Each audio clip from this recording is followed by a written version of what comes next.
Welcome back to Reading Bear. Today, we will take a look at some new revenge stories.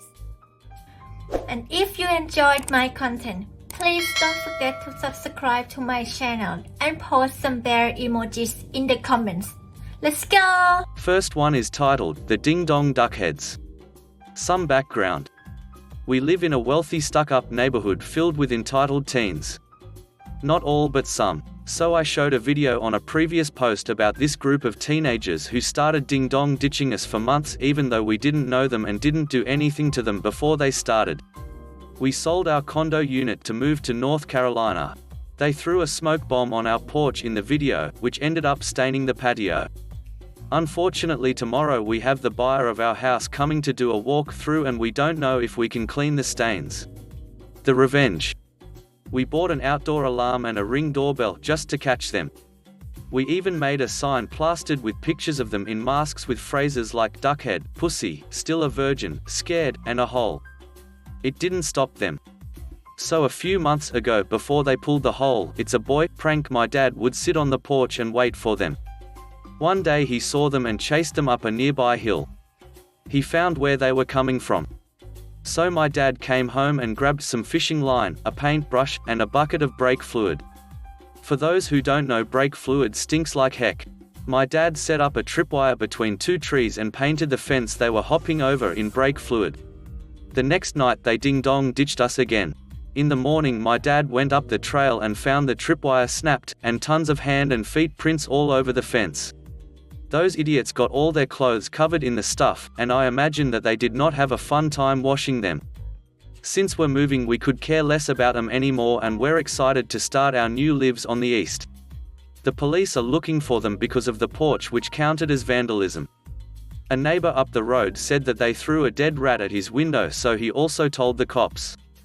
We also plan to buy security cameras for the new house. Sorry this wasn't the best, but it feels good knowing they probably gagged at the smell and had to wash it off. Next one is titled, Argue With Me? Enjoy a Night of Lockdown. So this revenge was actually done to me, and even I have to admit it was a masterful stunt. Years ago, in the 90s, my first wife and I split up. I moved out and we were allegedly trying to work things out. So one night, I've had a few drinks and she calls me to talk about some stuff. It gets heated and turns into a full-blown argument where I end up hanging up on her. So that should be the end of it. About 30 minutes later, there's a knock on my door. I answer it to find a sheriff's deputy on my steps with another one positioned about 15 feet back, both with their hands on their holsters. Apparently they received a call that I was intoxicated and upset, and I could be a danger to myself and others. I admitted to drinking, but assured them that I was not a danger to myself or anyone else. They suggested I go with them to the hospital just to make sure. I asked them what would happen if I refused, and they said I'd be placed in protective custody and taken to the hospital anyway. So I agreed to go as if I had a choice. We get to the hospital and they send in a social worker that was just gorgeous. Being the idiot drunk about to be divorced moron I spent most of her Q&A session hitting on her. For those of you still with me, don't do that. Anyway, after about an hour of me apparently displaying avoidance issues, I found myself in the back of a sheriff's vehicle being taken 45 miles to the nearest psychiatric facility. I got there at about 2 a.m. on a Friday night. It was Saturday afternoon before I was able to convince a doctor that I was not suicidal or homicidal. Even then they wouldn't release me on my own. My parents had to come and pick up their 27-year-old alleged adult son. And they kept my shoestrings. I was mad for a few days, but I really had to hand it to my ex-wife. She got me good. Next one is titled, May Paycheck is Where? Let me start by saying this was long before cell phones became de rigueur. Think home phones and pay phones. My parents insisted I be a responsible teen, meaning I should pay my own car insurance and earn my spending cash. Thanks mum and dad. Honestly, thanks. I learned a good deal about responsibility from this simple exercise. So, I got a job flipping burgers for a regional chain. The work was hellish with dirty long hours. This was my senior year and I stuck with it as I moved into college. They even deemed me worthy of a shift manager title, but I vehemently refused to become salaried because I feared they'd work me 60 hours a week. They'd call my house on days off asking me to come in. They'd call before I was scheduled to work asking me to come in early. I was already working almost 50 hours a week and my class attendance, homework, and social life were suffering. I had no luck finding any unskilled work that wasn't worse, think doing landscaping in 100+ temps all day. My parents issued an ultimatum and I cracked. I decided I'd join the military to escape. The people I worked with lobbied me not to do it. They told me the military was a brutal environment and it would crush my spirit. Like this place wasn't? I did the deal, signed the paperwork and set a date to go off to basic training a few months down the road. The burger people are still calling me for extra and extended shifts, so I finally said, screw it, I've worked my last shift. The franchisee and district manager had a history of toying with people who quit. They'd play this shell game with their last check to send employees on a wild goose chase. The former employee would show up on payday to get their last check to be told it was at the franchisee's HQ. Then they'd say it was at their main restaurant closest to HQ. That restaurant would then say the check was sent there mistakenly and forwarded on to their original restaurant where they'd worked. This sometimes went on for a couple days. I came to realize that their last check was sitting in the safe, right where it was supposed to be, all along. Friday afternoon comes and I drive over to get my last paycheck. Guess what the manager tells me? Yup, my check is not there. I need to go to the franchisee's corporate HQ. Anticipating their chicanery, I'd written the number to the state's labor board on a piece of paper and stuffed it in my pocket before heading to get my check. I pull the piece of paper out, set it on the counter, explain what it is, and notify them that I'm stepping outside to call the labor board to request a complaint packet be sent to my house, but I expect my check when I come back in. I step outside, call my dad, and laugh because these transparent clowns did exactly what they always do. I walk back to the counter and the general manager appears from around the corner holding my check. She slides the check across the counter while looking away like it was a dead lizard she'd been forced to handle. I tried to make eye contact while tamping down a grin. No dice. She won't look at me. Next one is titled, Talk Smack About Millennials? Go look in the mirror. I'm going to try to keep this a short story here and to the point. About a year and a half ago I was working at a company with multiple divisions. We met up for a company-paid supper one evening at a bar. This guy went off on a rant about how millennials are always expecting handouts and do not earn their way in life, and that I was a typical millennial and fit that bill perfectly. I should add this guy is only about 3 years older than me. Although he insists that he's not like others his age. For me to be at this point in my life, I saved up every cent I could, about $1,500. Took the clothes I had, the tools I had to my name, loaded up a Honda Civic and traveled over 4,000 kilometers across the country to find a job as an apprentice.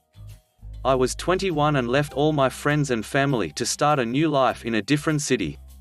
I started out washing industrial equipment and worked my way up to a heavy-duty mechanic at my previous company. So needless to say, I was not very happy with being told that I expected handouts in life and didn't earn what I had. I still miss my family and friends every day of my life. I live here, while he grew up here. So fast forward a couple of months. He shows up to work hammered drunk. Drove the company truck in, and once he got there started to insult co-workers. Obviously this got him in big trouble and he was fired on the spot. About a year later, my previous company I worked for called me in for work. I sat down to lunch with the boss and found out that they just recently hired this guy. And he was starting next week. So, of course, I let him know about his incident that he lied to about him, saying he worked for a different branch of the company. Obviously in an attempt to stop them from contacting his real place of employment. So when he walks into his first day at work, they're going to turn him right around and send him back out the door. Duck you for thinking you know me or what I've done to be where I am in life. Enjoy losing your first job opportunity in a year. Maybe if you didn't expect handouts. Next one is titled, Pretty Hardcore. A bit of backstory, I live in a predominantly Mormon area and I am not Mormon. I receive quite a bit of criticism from my across the street neighbor because of the religious difference. I'm assuming we've never interacted before he's started ducking with me. He currently has 10 children. About a month ago, on trash day, he told one of his kids to kick my trash can over into the street. The kid did it, and I witnessed everything. This is not the first time he has kicked my trash over, and I figured it was a lost cause to go over there and ask him for some decency more than I already have. That same day, I was reminded by a friend about how I used to have a pen pal when I was younger before I moved. Later that night, I was browsing the web looking for a pen pal when I stumbled across a cool-sounding site, prisonpelpals.com. I visited the site and, after clicking through a few dodgy links, was brought to an array of different prisoners who were looking for a pen pal. After doing a bit of browsing from there, I stumbled across a fellow who was on death row for first-degree murder.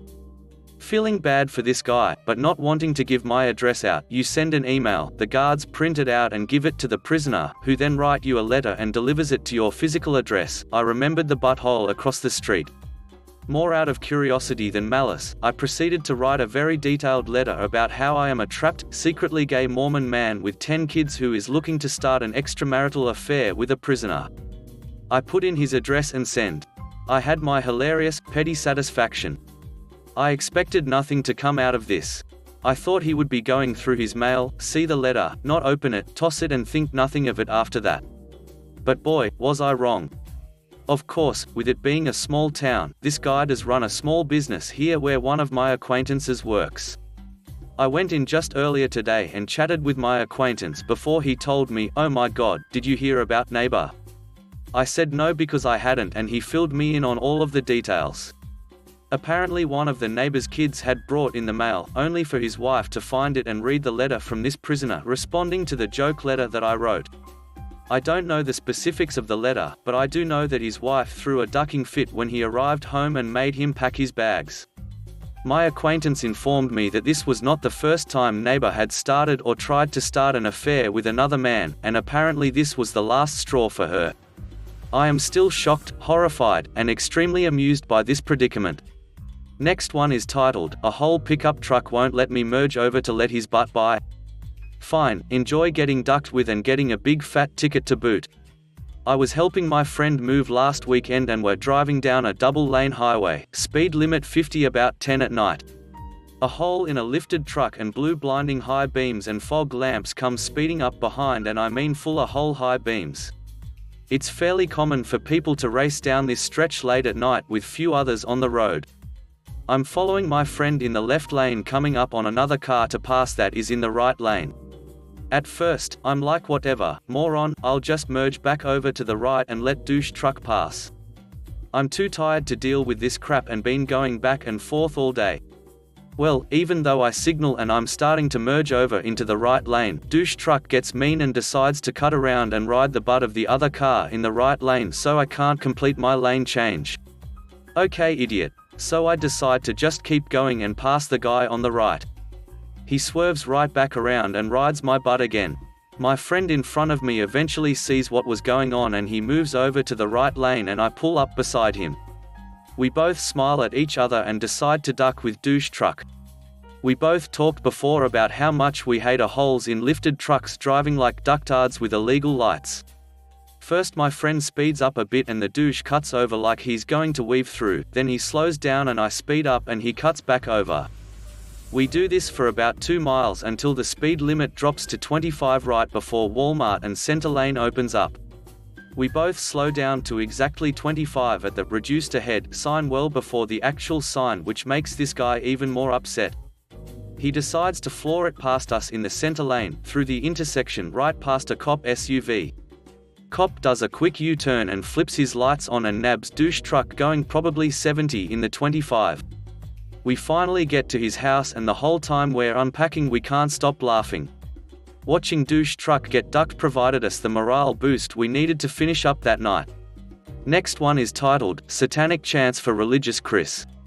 This is something that started out as petty revenge but ended up consuming a lot of my free time during my freshman year of high school. So I had a next-door neighbor, who I'll call Chris. Chris wasn't the worst kid I knew, but if this were MySpace he wouldn't be on my top 8. Now, for the most part, Chris and I got along well, and we would always talk on the way home from school about video games and music and stuff that freshmen talk about. Well, one day, on the way home from school, Chris asked me if I wanted to go to church with him and his family that weekend, to which I replied something along the lines of, "No thanks, man, I don't really believe in God." This must have struck a chord with Chris, because after that day, Chris never spoke to me or even acknowledged me. That was until Chris overheard a conversation I was having at school about smoking pot. Chris, like the self-righteous young jerk he was, took it upon himself to tell his very religious parents my plans, who then took it upon themselves to tell my parents. This left me grounded for 2 weeks. During my time in the hole, as known as my bedroom, I devised a plan to put the fear of God in Chris. My bedroom window faced Chris' bedroom, and I thought about just throwing rocks at it throughout the night, but decided that wasn't enough, because snitches get stitches. So I ended up taking fishing line and tying it to my wireless Bluetooth speaker. I made sure there was enough line to reach from my window to the bushes under Chris' window. I then downloaded a bunch of Satanic Chance and satanic ritual stuff like the chant to summon the devil onto my iPod. Every night when Chris went to bed at 9 p.m, I would slowly open my window and lob my Bluetooth speaker over to the bushes under Chris' window and start playing Satanic Chance. This went on every night for the 2 weeks I was grounded, but it didn't stop there. I saw the toll it was taking on Chris. He would look dead tired at school, and I knew he was tired because I sat there most nights watching him turn his lights back on and look out the window. And sometimes he even got his parents to go take a peek, but to no avail. I tasted blood, and I was going to push Chris as far as I could. For 3 months, I continued this, and each day I would watch Chris turn his lights on, off 4 to 5 times a night. I would set alarms on my phone throughout the night so I could wake up and mess with him, and one final alarm so I could reel in my satanic grenade before the sun came up. It got so bad to the point that there were nights I refused to go out with friends so I could stay home and mess with Chris.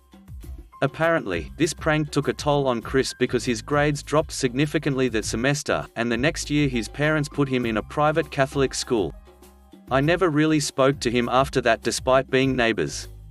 Last one is titled, "Make Me Work Past the Time the Law Says I Can. I Get the Manager Fired." This story isn't word for word, but it's close to what I remember. This happened a few years ago when I was 15 and working at a popular fast food company. My state says minors cannot work past 10 p.m. to give student time to do homework and enough sleep for the next school day. Ignoring this law could get the company a fine. You also couldn't work more than 30 hours if you worked part-time. I started work here at 15 and left at 16. My schedule was always 5 p.m. to 10 p.m. for 4 days a week. I might work a couple minutes over 10. But that wasn't a big deal, I would just be finished taking an order.